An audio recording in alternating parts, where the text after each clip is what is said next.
நமச்சிவாய. வாழ்க வளமுடன். கம்பங்குடி டிவி நேயர்கள் அனைவருக்கும் நல்வாழ்த்துக்கள். இன்று நாம் ஜோசியம் பார்க்க வரும் பலரும் பலவிதமான சந்தேகங்களை கிளப்புகிறார்கள். ஆனால் சிலர் இளம் வயதினர் திருமணம் ஏன் செய்து கொள்ள வேண்டும் என்றெல்லாம் கேள்வி கேட்கிறார்கள். இன்று திருமணம் ஆணும் பெண்ணும் ஏன் திருமணம் செய்து கொள்ள வேண்டும் என்பதற்குரிய சிறிய விளக்கத்தை பார்ப்போம். இறைவன் மனிதனை படைத்தான். உங்களுடைய திருமணம் என்ற ஓர் இணைப்பையும் ஏற்படுத்தினான். திருமணமே ஒரு மனிதனை முழுமையாக்குகிறது. இல்லறமே நல்லறமாக இயற்றப்படும் பொழுது மனிதனை தூய்மைப்படுத்தி அவனை இறைவனாக்குகிறது.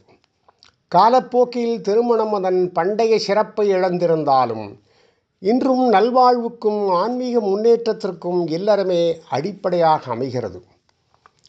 திருமணத்தை மனித வாழ்க்கை ஒரு முக்கிய அங்கமாக இறைவன் படைத்திருக்கும் பொழுது திருமணம் கூடுவதில் ஏன் இவ்வளவு பிரச்சனைகள், தடங்கல்கள் என்பதே ஒவ்வொருவரின் கேள்வி. மேலோட்டமான புலன்களுக்கு புலப்படக்கூடிய சில காரணங்கள் இருந்தாலும் மனித அறிவிற்கு அப்பாற்பட்ட பல காரண காரியங்களால் திருமணத் தடங்கல்களும் தடைகளும் ஏற்படுகின்றன. திருமணம் என்பது நல்ல காரியம்தானே. பருவகாலம் பார்த்து, ஜாதக பொருத்தம் பார்த்து பெரியோர்கள் சம்மதம் பெற்றுத்தான் முடிவு எடுக்கிறார்கள். சில நேரங்களில் அது நடக்காமல் போய்விடுகிறது. சில சந்தர்ப்ப விளைவுகளால் தடங்கல்கள் ஏற்பட்டு விடுகிறது. சிலருக்கு பணம் நிறைந்திருக்க வேண்டும் என்ற எண்ணம், சிலருக்கு உருவழகு வேண்டும், சிலருக்கு இரண்டுமே வேண்டும். சில தாய்தந்தையர் தங்கள் கடைசி காலத்தில் யாரும் உதவாமல் போய்விடப் போகிறார்களே என்று வேலைக்கு செல்லும் பெண்ணிற்கு திருமணம் செய்ய முயல்வதே கிடையாது. அதேபோல் மருமகள் வந்துவிட்டால் தன் மகன் தங்களை கவனிக்காமல் போய்விடுவானோ என்ற மகனின் திருமணத்தை சில தாய்தந்தையர்கள் தள்ளிக்கொண்டே போகின்றனர். சில பெண்களை பார்த்து குண்டாக இருக்கிறது, ஆகவே அது சரிப்படாது என்று சொல்கின்ற வாலிபர்கள் உண்டு. அதேபோல் தலைவழுக்கை, முத்திர மூஞ்சி, சாமி பக்தி அதிகமாக இருக்கிறது, யார் இவரை மணக்க முடியும் என்று ஒதுக்குகின்ற பெண்களும் உண்டு.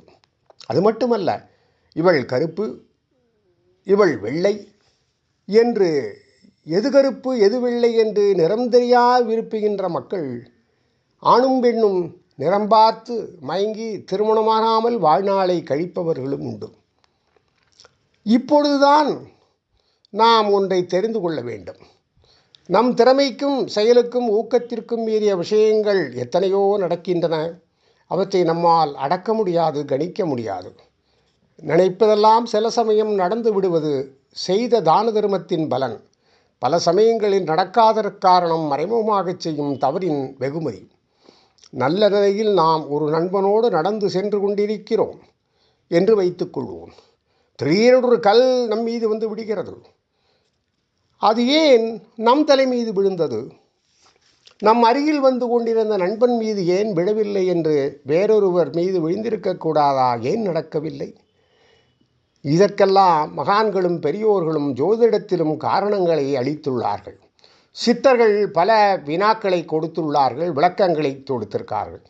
செய்யக்கூடியதை செய்கின்ற திறனும், செய்ய முடியாதவற்றை முடியவில்லை என்று ஏற்றுக்கொள்ளும் மனப்பக்குவமும், செய்யக்கூடியது எது, செய்ய முடியாதது எது என்பதை தெரிந்து கொள்ளும் நிலையை கடவுளே அடியேனுக்கு அளிப்பாய் என்று முதலில் வேண்டும் வழக்கத்தை அனைவரும் கொள்ள வேண்டும். வாழ்க்கையில் மறுக்க முடியாத, மறக்க முடியாத விஷயங்கள் நிறைய இருக்கின்றன. வெளியில் யாருக்கும் தெரியக்கூடாது என்று மட்டும் மனம் சொல்கிறது. துன்பங்களும் நாம் நினைக்கின்ற இன்பங்களும் வேதனைகளும் சோதனைகளும் எது நடந்தாலும் ஏதோ ஒரு காரணத்திற்காக இவையெல்லாம் நடக்கின்றன என்பதை நாம் புரிந்து கொள்ள வேண்டும். அவ்வாறு புரிந்து கொண்டு விட்டால் திருமணத் தடங்கல்கள் வருவதற்கு வழி கிடையாது. அப்படி காரணங்கள் புரியாத போது பெரியவர்கள் எழுதி வைத்த காரணங்களை பார்த்து எப்பிறவியில் இப்படி செய்தோமோ என்று தெளிந்து பிறருக்கு தீங்கு செய்யாமல் திருந்தி வாழ்வதற்காக முயல வேண்டும்.